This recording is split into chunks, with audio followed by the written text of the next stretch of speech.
you. Have you finished? Yay! Well, that's great. All right, now, children, let us see what you dreamed of, okay? How's it going, team? This is the Brown Man. I hope all is well. Dude, we got something different today. I'm working on my effects. I'm trying to make these videos better for you guys. I really appreciate the support. So today is Meet My Meeps. We're going to be doing my 10 favorite spooky protagonists. So if it's a horror movie, a thriller, or genuinely Halloween themed, we managed to bring it down to 10. Okay, so mostly when it comes to horror movies or spoopy movies, I tend to like the interactions between characters in the movie itself. It was tough for me to find 5 antagonists, but there is an overwhelming amount of protagonists simply because they're the ones doing most of the interacting. So I got a list of 10. These guys are generally different. Some will have some stuff in common, but just like our top 5 horror villains, I'm trying to have some variety in here, more in terms of attitude than anything else. They're not really numbered per se. Any of these guys can move around, but there's only one protagonist that stands a little bit above the others. So, let's get to it.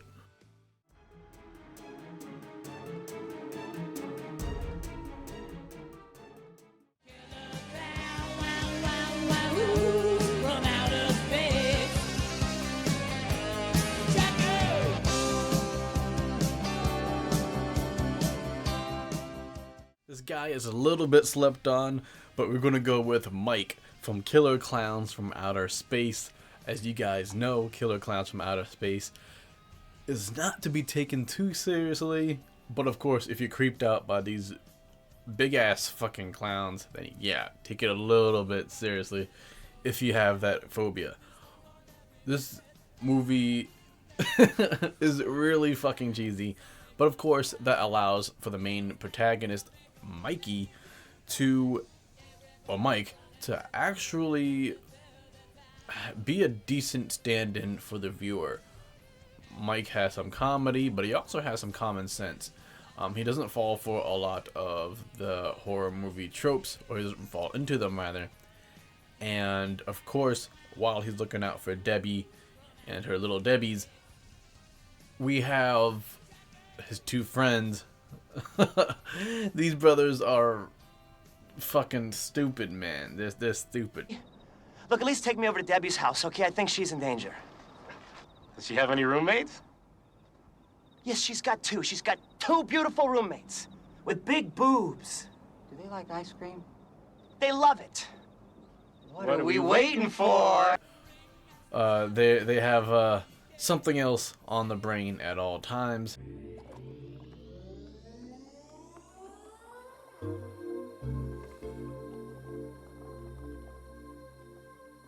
Are you Debbie's roommate?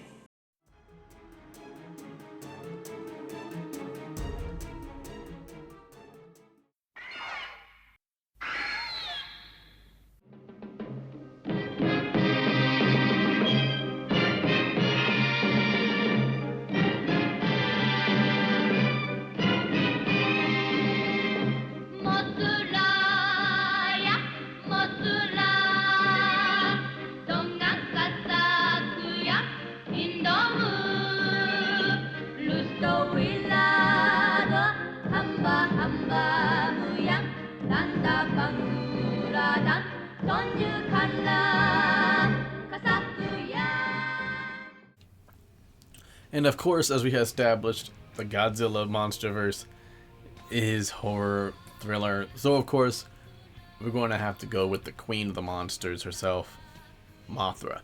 Mothra is not afraid to sacrifice herself for the good of mankind. Her being nurturing, soft, fuzzy, all that stuff is dope. In general, she's a really good contrast to Godzilla. Godzilla is very stern, Godzilla is very intimidating. Mothra, of course, is not. But she is not afraid to threaten to attack or to straight up attack civilizations when they threaten the natural order, like the first film she was ever in. Of course, It was very cool being in the movie theater when King of the Monsters was playing and hearing the people hum Mothra's theme as she is emerging from the cocoon. Gave me goosebumps.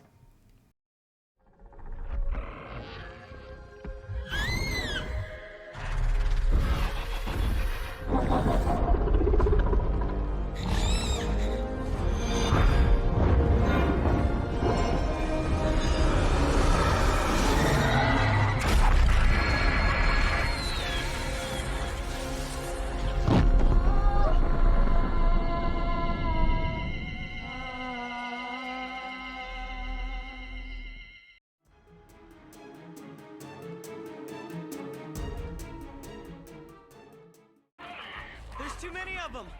Let's do it, guys. Right. It's morphin' time.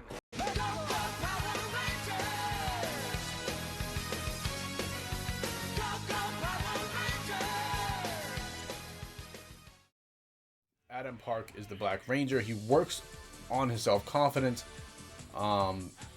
and they did add that little bit of insecurity into the movie.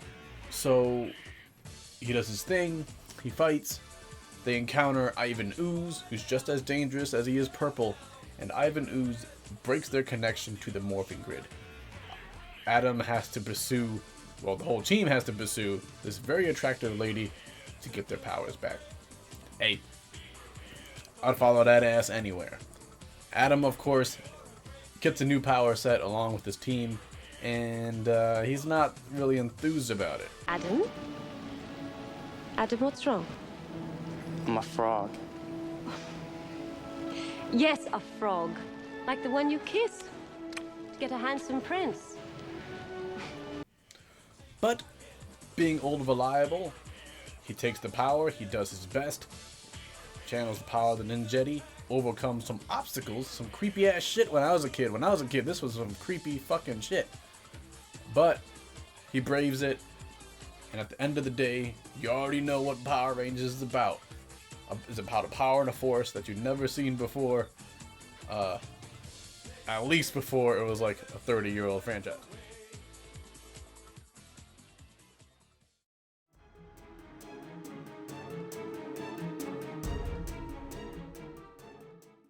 Do you believe in UFOs, astral projections, mental telepathy, ESP, clairvoyance, spirit photography, telekinetic movement, full trance mediums, the Loch Ness Monster, and the theory of Atlantis? If there's a steady paycheck in it, I'll believe anything you say. Alright, team, of course, the next guy is going to be my boy Winston Zeddemore from Ghostbusters. Once again, if it's spoopy, it is eligible.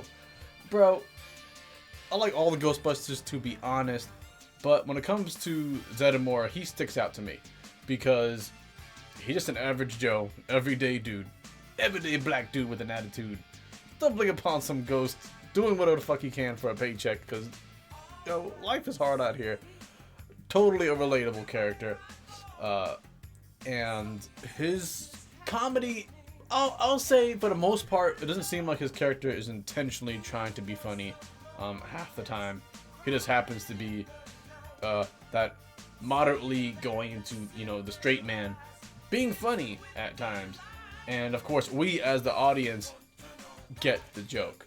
I do like that kind of humor that he brings because not everybody is trying to be this super hilarious guy trying to steal the limelight. So for someone who's a little bit laid back, a little bit chill, can drop some funny lines here or there, he's definitely an entertaining and a good addition to balance out the cast of the Ghostbusters movie.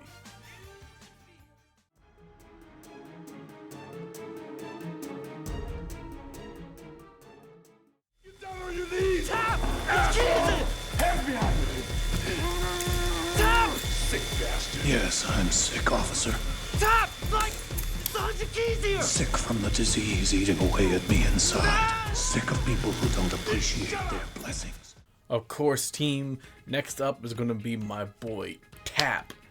He has been on Jigsaw's ass like Black Man on thick white ass. He was actually close to busting John Kramer. Unfortunately, he didn't bring in the backup, so he got fucked up. Him and his partner Singh got fucked up. That was on him, and that ultimately led to him getting let go. So he is actually acting on his own, and even while acting on his own, he still comes really close to saving the day and being the hero. But unfortunately, the age has caught up to him. His personality, his persistence, and his aggression did help push this movie forward and actually help this become one of the highest grossing horror films, I believe, of all time. And of course, I'll enjoy playing Tap in Dead by Daylight.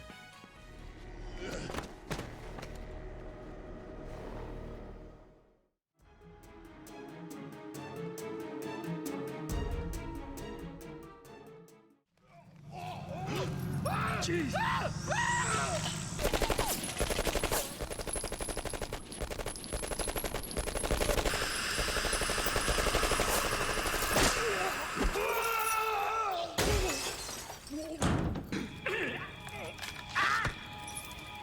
What the hell are you? Alright team, I hope you guys like the list so far. We have some unconventional dudes up, and of course, coming up, another unconventional guy is going to be Spawn. For those who don't really know who this guy is, if you like Batman, you will love Spawn. Spawn is Batman's spooky version. Spawn is short for Hellspawn. This guy worked for the military, worked for the government, and the government has betrayed him and killed him. And in a way, his best friend betrayed him as well, because his best friend began fucking the shit out of his widowed wife, and they now have a kid. This animation is very dark, very mature.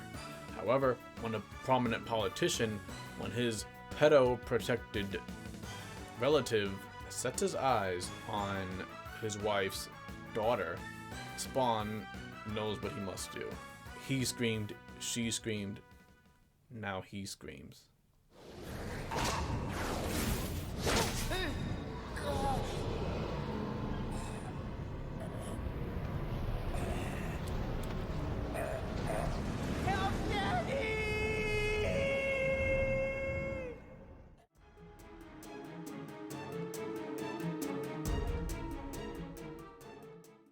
Go charging at full speed! A mulberry is a tree, Kuwabara is a man, and I'll prove it. We all have to die when our time comes, but if we do our duty, we don't got regrets. So taste a little piece of my sword, Tagoro. Kuwabara, no!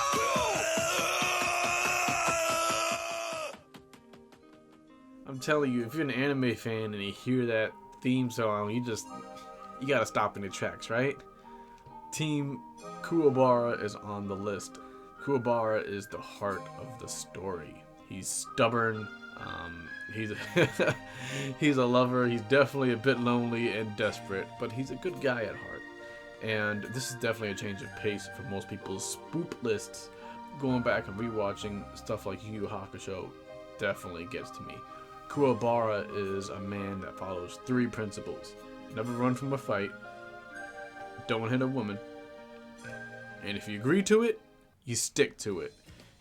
Even if someone is cheating, his heart often pulls him through many battles, and this is genuinely a lighthearted anime. It's an action with some lighthearted stuff, and if you guys are anime fans, you guys can check out Yu Yu Hakusho. He does gradually change. His heart stays the same. He's a relatively consistent character. The only thing that changed is that he realizes to take things a little bit more seriously. He always had the potential to do well. And now he just applies that same work ethic as his last principle at the end of the anime. Principle 4. If you're going to do something, do it well.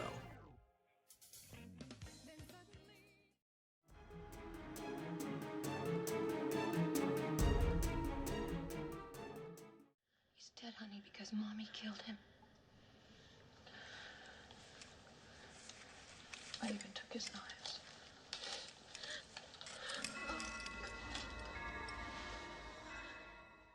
Nancy, of course, is the main protagonist in the Nightmare on Elm Street series. When it comes to Nancy, she embodies what the final girls were for that era. Nancy is resourceful, she's smart, and she seemed like she wasn't going to be the final girl. She seemed like she wasn't going to be the main protagonist in the beginning. But of course her friend gets clapped, so it's on her. Not only does she have to deal with the main antagonist being Freddy Krueger, but she has to deal with her parents and her fucked up relationship with her parents and the fucked up adults around. So she has to deal with multiple things, and she tries to find a way to navigate. So I do like that aspect. It's not simply Nancy versus Freddy. It's Nancy versus the powers that be plus Freddy. And then of course she comes back in the third movie, this time taking on a mentor role, and she manages to do quite well. Of course, she never really recovered from the dream demon, but pour one out for the homie. I'm gonna dream you into a beautiful dream. Forever and ever.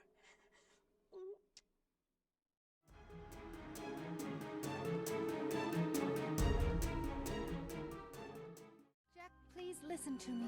It's going to be a disaster. How could it be? Just follow the pattern. This part's red. The trim is white. It's a mistake, Jack. Now don't be modest. Who else is clever enough to make my Sandy Claus outfit? Next. I have every confidence in you. Yeah, personally, I'm really liking this this unique Spoop tier list that I have going on. It's a mix of a lot of things.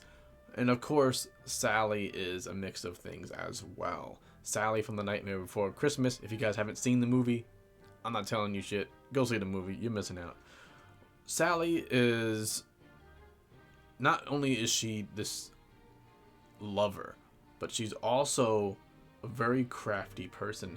She will find crafty ways to escape her creator. She'll find crafty ways to send Jack gifts, and she's going to find crafty ways to actually help Santa Claus attempt to escape Oogie Boogie.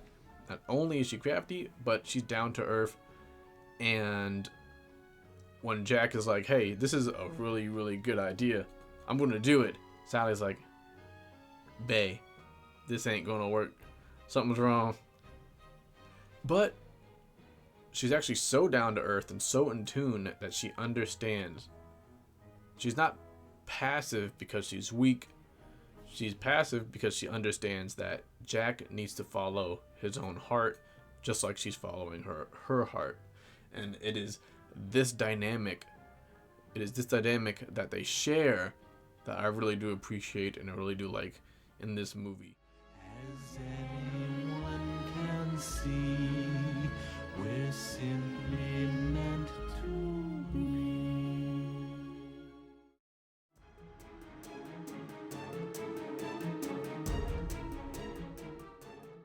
I thought I could hide. What a joke.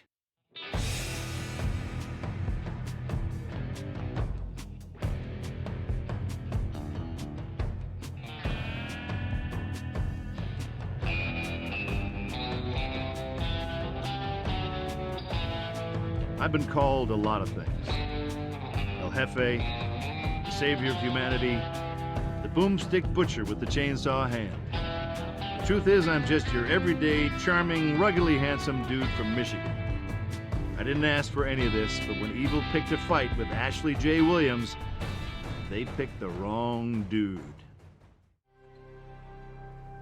Groovy. Alright, team. I appreciate you guys sticking through to the end. And of course, the end is here. I think some of y'all already know that this guy was going to be number 1. If everyone else is moderately tied for number 2, this guy is number 1. The cut above the rest, Ash Williams, the Jefe. I don't know how much I need to say about this guy. This guy is great. He's the Jefe. He has charm. He has charisma. He got the comedy. He got the 3 C's, baby. And of course, 3 movies, 3 seasons of a show to grow from a reluctant hero to the badass womanizing dude that he is today, this guy he exists on the spectrum of protagonists. So it's hard for me not to find an Ash Williams that I like. If I want to see him more scared, then I can watch the original Evil Dead. If I want to see more on the further evolution, then you can go Army of Darkness and then Beyond to get that kind of more comical Ash Williams. Of course, this guy he's number one, man. I can't really think of any other protagonist that checks off literally all the boxes besides this one motherfucker. Of course, we'll be doing a more expansive dive into Ash Williams, and a further Meet Your Meeps is going to be like a 20-minute, almost 30-minute, just Ash Williams video. But that's going to take some time. I appreciate you guys swinging by. I want to thank you guys for the support as I learn how to edit better and do things a bit better, and hopefully give you guys better content. When it comes to this stuff, of course, I wouldn't be doing nearly as well as I am right now without my artists. Of course, I have someone doing emojis for my Discord. I have the artist Naku, who did the thumbnail for this video, and of course my intro I did not do myself, I will admit. The link to all three will actually be in the description below. Yo, you guys be safe, stay hydrated, and of course have a good one. After you let me know who is your top 10. Peace.